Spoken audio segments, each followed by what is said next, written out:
Bonjour, voici tout d'abord la Basse-Égypte incluant le delta. Nous allons vous montrer les nomes et à la fin de la vidéo, les emplacements sur la carte.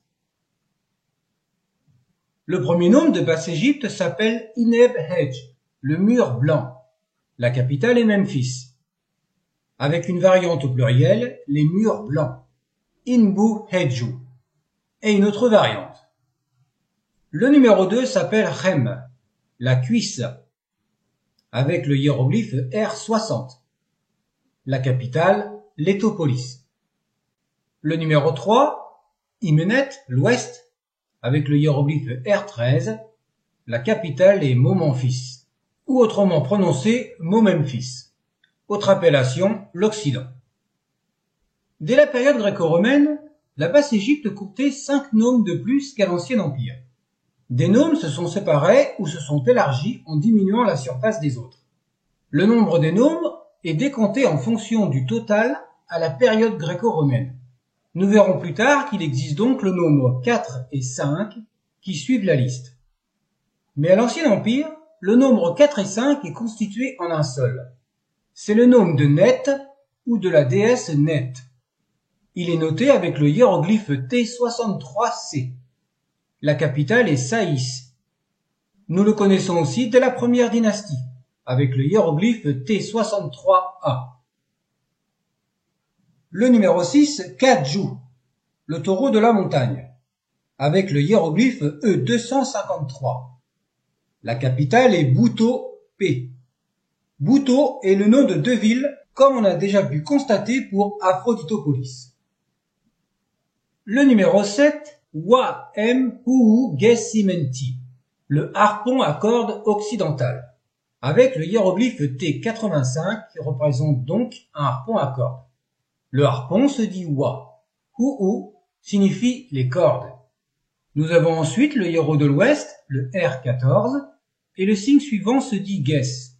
Il signifie côté. Mot à mot, nous avons donc le harpon à cordes du côté de l'ouest avec le mot ouest placé avant. Le nom de la capitale est Métélis. Pour le numéro 8, Wa-M-Pu Ges-Yapti, le harpon à cordes orientale. La capitale est Pitom. Nous avons ici le hiéroglyphe qui représente l'est. C'est le R15. Numéro 9, Anjeti, l'Anjeti, avec le N74. La capitale est Busiris. Anjeti est le nom d'un dieu vénéré à Busiris, et c'est également une épithète du dieu Osiris. C'est de là d'où vient l'appellation de ce nome comme le nome de Net. Variante en écriture pleine avec le déterminatif N24C et également avec le A21B. On trouve aussi une autre appellation, le protecteur. Le numéro 10, Kemwer, le taureau noir, avec le E199A. La capitale est Atribis. L'appellation de ce nome provient d'un dieu d'Atribis qui se nomme également Kemwer. Kemwer signifie littéralement le grand à la couleur noire. Kem signifiant noir. Comme ce nome est représenté par un taureau, de même que les 2 suivants que nous verrons, et que le 6e s'appelle le taureau de la montagne, les égyptologues l'ont nommé le taureau noir. Il existe également la forme abrégée par le taureau pendant le règne de Mykérinos de la 4e dynastie connue par sa pyramide, avec le E1, et également une autre appellation, le bœuf noir. Le numéro 11, Khar-Hesseb, le taureau recensé, capitale Léontopolis. Ce hiéroglyphe qui représente le nome, c'est le E201.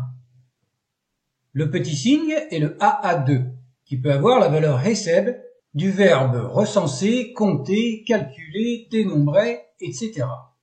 Nous avons également d'autres appellations, le bœuf compté ou le taureau dans ses bandelettes.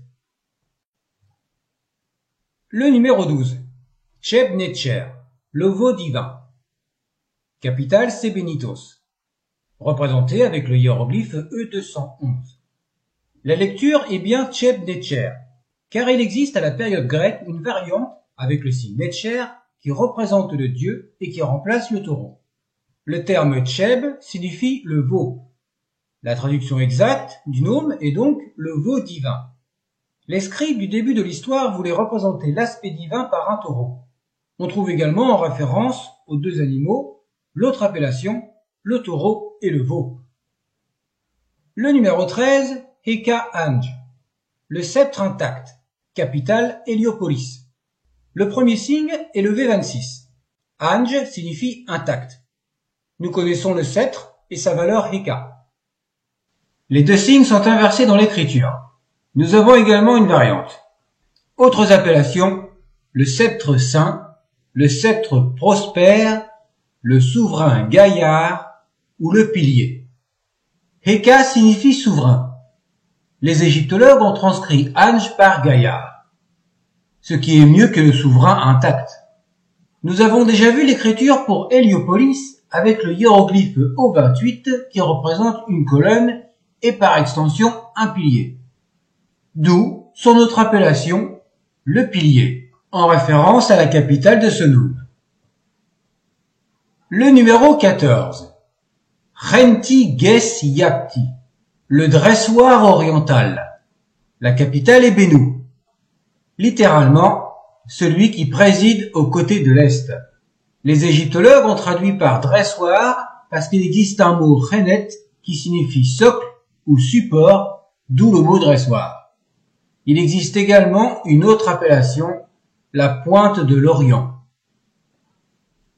Le numéro 15, Heb Libis.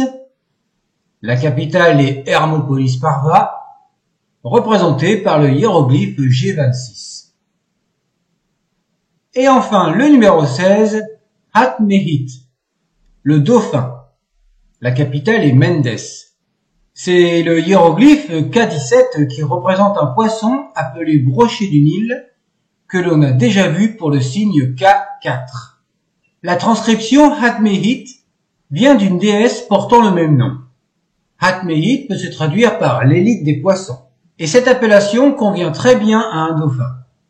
Les égyptologues ont vu aussi comme poisson un silure qui ressemble à un poisson-chat, d'où les autres appellations, le silure, le poisson. Voyons maintenant sur la carte les emplacements des nomes et leurs capitales. Les frontières sont définies par les branches du Nil en intérieur et par les régions désertiques de l'Est et de l'Ouest. Les prochaines vidéos seront toujours les nomes, mais on parlera du Moyen Empire. À bientôt!